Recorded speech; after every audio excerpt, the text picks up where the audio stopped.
प्राचीन शिक्षण पद्धतीमध्ये व्यक्तिमत्व विकास, ज्ञानार्जन हा मुख्य उद्देश होता. मात्र काळानुरूप हा उद्देश मागे राहिला. आता नोकरी मिळवणे हाच शिक्षणाचा उद्देश झाला आहे. विद्यार्थ्यांचा हा बदलता कल पाहता नवीन शैक्षणिक धोरण विद्यार्थ्याला पाहिजे ते व आवडीचे शिक्षण घेण्यास मदत करते आणि विद्यार्थी आपले ध्येय गाठू शकतात, असे प्रतिपादन कुलगुरू डॉक्टर मिलिंद बारहाते यांनी केले. संत गाडगेबाबा अमरावती विद्यापीठातील शारीरिक शिक्षण विभाग व Malviya mission teacher training centre यांच्या संयुक्त विद्यमाने प्रधानमंत्री उच्चस्तर शिक्षा अभियानाअंतर्गत आयोजित होलिस्टिक अँड मल्टीडिसिप्लिनरी एज्युकेशन विषयावर आणि all around development through multidisciplinary approach या थीमवर साप्ताहिक राष्ट्रीय कार्यशाळेचे उद्घाटन कुलगुरू डॉक्टर मिलिंद बारहाते यांच्या हस्ते झाले. त्या प्रसंगी उद्घाटनीय व अध्यक्षीय विचार व्यक्त करताना ते बोलत होते. व्यासपीठावर प्रमुख अतिथी म्हणून व्यवस्थापन परिषद सदस्य डॉक्टर मनीषा कुडापे, अधिसभा सदस्य डॉक्टर सुभाष गावंडे,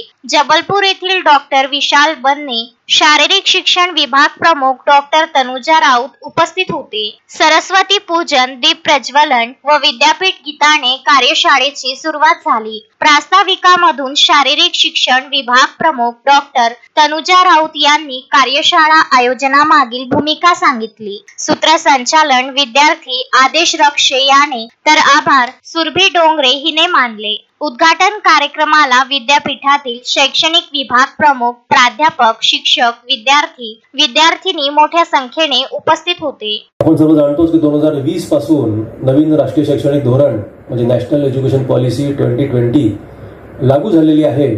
आणि मला वाटतं आता राऊत मॅडमही बोलल्या आणि मला वाटतं कोडापे मॅडमही बोलल्या की त्यात IKS हा प्रकार जो आहे, इंडियन नॉलेज सिस्टीम किंवा भारतीय ज्ञान परंपरा, त्याच्यावर आता बराच भर दिला गेलेला आहे.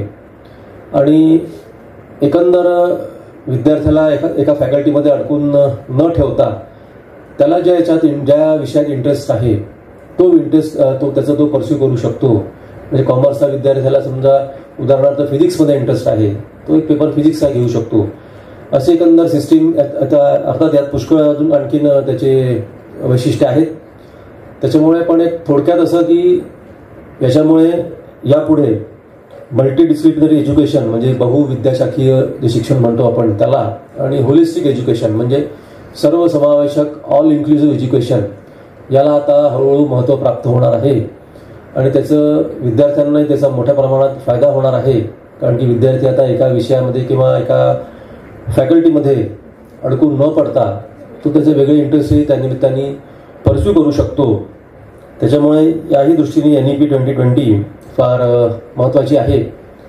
आज येथे मला वाटतं जवळपास सर्व शारीरिक शिक्षण संबंधित शिक्षक उपस्थित आहेत, संशोधक उपस्थित आहेत. हा जो काळ आलेला आहे हा AIचा काळ आहे. AI आणि ML आपण ज्याला म्हणून ओळखतो, आर्टिफिशियल इंटेलिजन्स आणि मशीन लर्निंग. आणि AI MLचा आणि खेळ या प्रकाराचा, स्पोर्ट्सचा म्हणजे घट्ट नातं आहे असं मला वाटतं.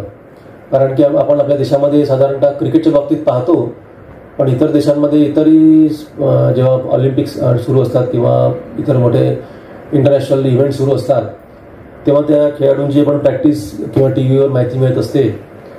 तर कसे ते म्हणजे टेक्नॉलॉजीचा उपयोग करून, तंत्रज्ञानाचा उपयोग करून ते कसे बारकावे त्यातले ओळखून आपला जो परफॉर्मन्स आहे तो आणखीन कसा चांगला होईल त्याच्याकरता ते टेक्नॉलॉजीचा, तंत्रज्ञानाचा अतिशय प्रभावीपणे वापर करत असतात. हळूहळू आपल्या देशातही आता तंत्रज्ञानाचा वापर त्याकरता सुरू झालेला आहे. पण त्याचं मला वाटतं अजूनही मोठ्या प्रमाणात प्रसार होणं हे अत्यंत आवश्यक आहे.